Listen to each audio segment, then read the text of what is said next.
Hey y'all, and welcome to Shade and the City. I'm your girl Treese, and here we are to close out Friday episode of Beyond the Gates. Sorry for the delay. As y'all know, I had plans yesterday evening, so I didn't have a chance to get this out before I had to hit the streets, okay? But I did have a very good time and absolutely plan on sharing clips of that with you guys in the members only. So if you are not signed up, please make sure you do so. But yeah, y'all. So let's jump right into this episode. It was good. You know how they do. Like I said, they bring us down only to bring us back up and leave us on a cliffhanger. So I loved it. And yeah, let's get into it. Let's get shady.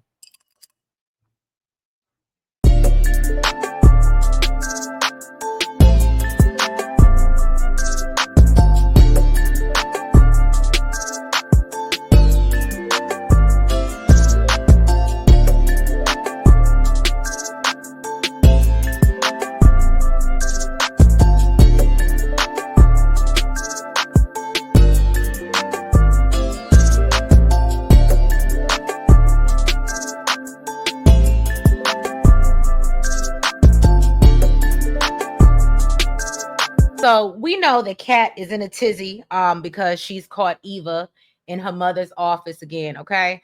And we see that Eva quickly deletes whatever she was doing off the screen, so that obviously makes her look suspect. Duh. But you know, Eva's just explained to this, oh, I'm working and that's what I'm supposed to do since your mother hired me. And basically, Kat lets her know, look, I got my good eye on you, okay? And you better be careful because we Duprees don't play. All right. Now, Eva tells her she feels like basically she's like being profiled, like how when you shopping in the store and you got someone following you. And Kat lets her know that basically she look, you can feel how you want to feel. I'm not falling for the victim act, okay? And said, look, I saw you just deleted something when I walked in. And so, she said, look, Eva lets her know, look, I understand that you are Dr. Richardson's daughter. Um, but you are not authorized to see these files. And so she was like, right. So if I'm her daughter and I can't see the files and I'm related to her, why should you have the access? And I said, well, those are valid points. But then I keep thinking, I do, as much as I love Kat and I love how she's standing 10 toes down and trusting her gut instinct about Eva. At the same time, I'm also kind of like, but Kat, she is working for your mother. So I don't know in what capacity that Lauren was supporting her mother, because I would think that Lauren had that same, or Laura, my apologies, had that same access, but I don't know. It's neither here nor there, y'all. Okay. So basically, she tries to call her mother to, tattle on Eva only for her to not get an answer because, as Eva knows, she is finishing up her rounds at the hospital or whatever. So basically she's like, look, okay, I ain't got no beef with you. I didn't want this job. It just fell in my lap. And I don't understand why you keep coming for me. And you really need to ask yourself why. Like, why are you coming for me? And so Kat says she knows why, and her mother will too. And Lord, she definitely didn't get the reaction that she was hoping for, but we'll get into that later. So then we see that Jacob, he's still obsessing about the whole Hamilton wedding situation. And so he calls Naomi and he's professing his love for her and how, putting her first is, the most important thing to him. And I think we all knew, but I think Naomi also knew as well that something was off about that, right? But at the same time, she's like, oh, my husband just called to just say he loves me, which, I guess is cute. But Danny shows up at the bar after her rendezvous with Andre. He texts her and basically tells her that he feels like she used him a little bit. Like he's a toy. And she tells him that it's never gonna happen again, and she means it this time. Okay, girl. So she calls Chelsea and leaves her a message letting her know that she needs to report to her grandparents' house ASAP because she has urgent news that she wants to share and she doesn't want to miss it. And I'm gonna be so honest with y'all. The build up that they did this episode for this news really was not worth the news that she delivered. Okay. So I understand that it was a setup to go into, Jacob crashing their family moment, and we'll get into that. However, it's just, I don't know. Maybe I'm tripping, maybe I'm expecting too much. Y'all drop down in the comments, let me know what you think. But I just think the buildup was not worth the news that we got. But okay. So Ted creeps up on Danny at the hospital, and they're having a cute little couple moment. As crazy Leslie watches in the distance. And then she's obviously, we see on her phone that she's looking at the video that Eva has obviously sent to her.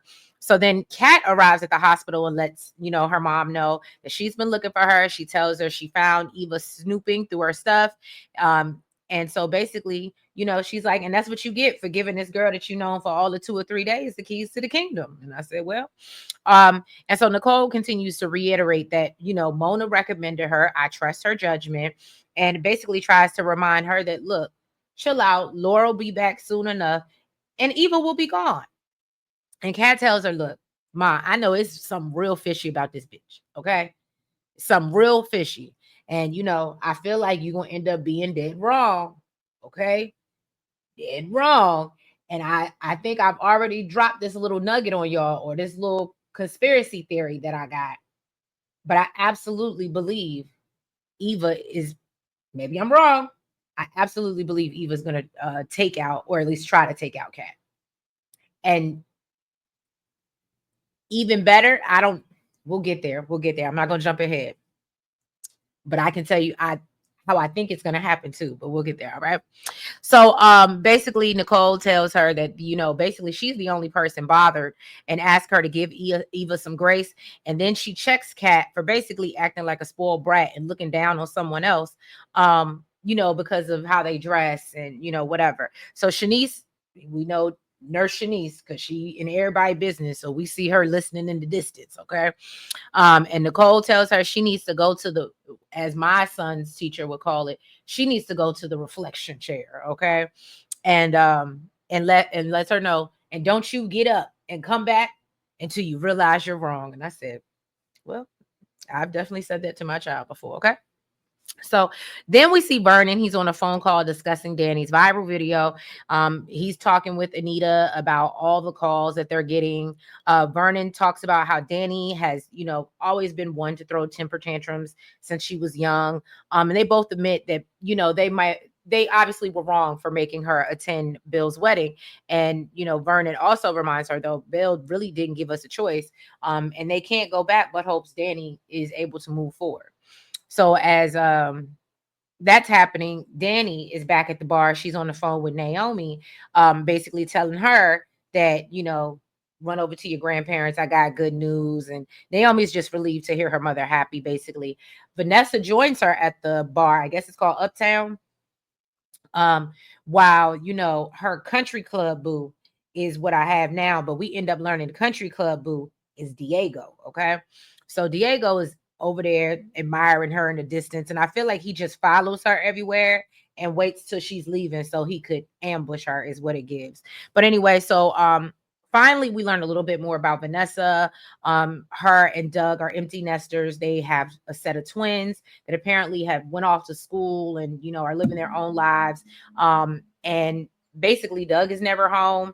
And so I'm assuming that's why she's out here running the streets like she is, because her husband's not paying no attention to her and her kids no longer need her. So I don't know. But anyway, Danny basically tells her, but what she does say is that her and Doug are content and comfortable.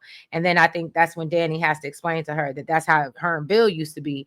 And basically that don't always mean, basically there needs to be love there. Content and comfortable is just not enough. And I absolutely agree. And so then Danny runs off to share the news with her parents. And Vanessa leaves and Diego follows her out. And then they just literally start making out as they leave the bar in public. And I said, does no one here know that you're married and that you have a whole husband? I mean, we just not even gonna try to hide and be sneaky. I mean, isn't that the whole fun behind cheating, is being sneaky? I guess. Okay. And then we cut over to Doug, And we know he got a bad gambling habit. He's in the car with this man, Joey Armstrong. They're having a private meeting, and Doug obviously appears to be very nervous and scared. Um, and basically he runs down his history with Randy, and Joey realizes that basically, oh, so Randy is your Captain Save-A-Ho, is what it's giving. He's been enabling you, he's been your protector since y'all were young, and he basically tells him that Joey shows him the amount of money that he owes, and says that he can use a friend like him. So basically what we're going to see is that um Doug starts to ramble on about how he can pay him back. And then Joey tells him that, don't worry about it. I got you. I got you. Okay. So I'm gonna go ahead. I paid off your debt for you, but now you're in debt to me. And on top of that debt, here's some more money to get yourself more in debt. And so then Doug thanks him and promises he's gonna return, give him a return or whatever, only for but one key thing that he does say, he invests in people so he can get a return professionally and personally. Okay. So Doug thanks him and leaves. And then Randy hops in the car and basically tells him that, you was stupid. Doug gonna lose all your money. And he said, yeah, I know that. I'm waiting for him to dig himself a hole that basically he can't get out of. And I said, Jesus Christ. And we obviously know that's what's about to happen. So then we see Naomi show up at the grandparents' house, and they're all there waiting to figure out what the news Danny has, to reveal to them. Okay. So then Chelsea meets up with Kat on the rooftop to complain about Eva. Now, here's what I was talking about, y'all. So first of all, I didn't think it was important at the time, but she talks about how that was a place her father used to always take her, basically, the world is yours type situation, right? And um, yeah, I think that Eva is going to end up pushing her off that roof. Again, might be conspiracy theorists, might be reaching a little bit, just because they have named that as such a like place of significance for her, and with her dad, and just with everything going on. Just my opinion. I think Kat's gonna go off that roof. But y'all drop down in the comments. Let me know what you think. But anyway, so Kat's up on the roof complaining to Chelsea about Eva and how she don't trust her. Chelsea basically tries to check her and let her know that she's being a mean girl. And then they basically just have a conversation about Chelsea ready to, be free and get out of modeling, but she's still scared to talk to Danny. And Eva tells her, well, look, you need to say something. And then, Chelsea runs over to her grandparents' house so she can figure out what the hell her mother want to say. Okay. So then we see Ted. He walks into Nicole's office as Eva's leaving and says that, he's there waiting for Nicole. He asks her how things are going, working for her. And as she tries to leave, he stops her and tells her that he knows something is going on. Okay. And so he asks her if it's, it's just the Dupree of it all. Right. And so, she kind of was like, oh, yeah, that, that's what it is. And it basically, and she's like, I don't want this job. I need this job, and because, my mother passed away, and my father, I never knew my father, and, my surrogate mother, well, we know a surrogate mother, Leslie, raised her. And so basically he asked her if Kat has continued to attack her, and apologizes and says that it's, him and Nicole's fault, that she's obviously a little entitled. And so he tells her that, if she feels attacked again, feel free to come to him and, express her feelings. All right. So that's when Nicole walks in and agrees that Kat can be difficult. And then Nicole lets her know that, look, Kat works for Ted and you work for me. And she ain't got the right to be firing or hiring anybody in this mofo. Okay. And I was like, well, and so she tells her, don't give Kat any energy. And then as Eva leaves, Ted is just telling Nicole how he just feels so bad for her because it feels like she's a good kid. And she's like, well, why would you feel bad? And I was like, mm, yeah. But I honestly thought he was just saying like he just feels bad for her situation. Obviously, they're more fortunate.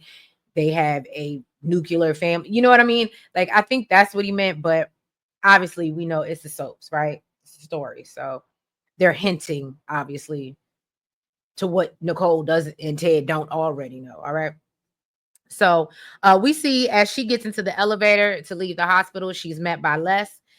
Eva tells her that basically, like, why are you here? You're about to blow your cover. And she's like, I've watched the video so many times. And she's all upset and them acting like they're a perfect couple. And he be looking at her like she's Beyonce. And I was just like, oh my God. So Eva's like, look, you're doing a little too much and you're gonna end up blowing your cover, okay?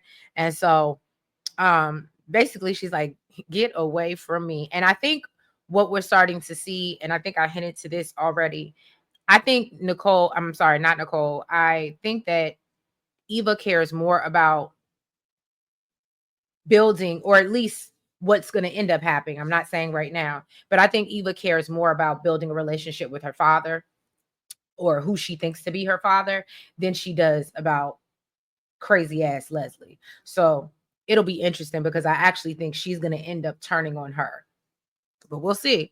And especially based off the previews, I think that they're going to end up, she's going to start to realize that Leslie is really ape crazy, and start to question everything that she was told.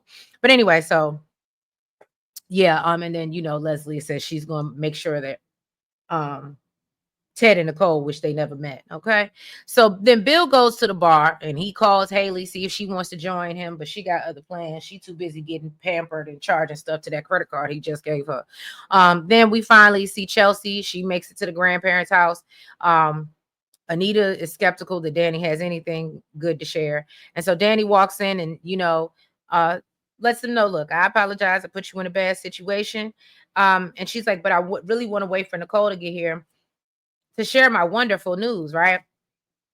So finally, Anita's like, look, we ain't got time. So can you go ahead and we'll fill her in. So basically, she just tells her family how she realized her marriage is over and she's ready to bury it.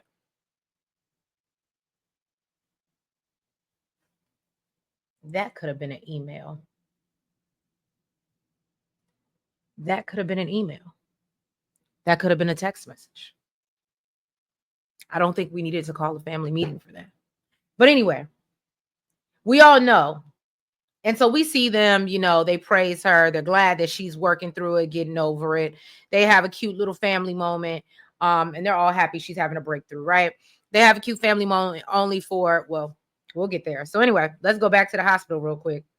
Dr. Shanice runs in, lets Nicole know there's a woman on the top of the roof threatening to jump. And I think anybody with good sense, we all knew that this was Leslie's crazy ass. Okay. So, Ted is like, I really feel like you should take somebody with you.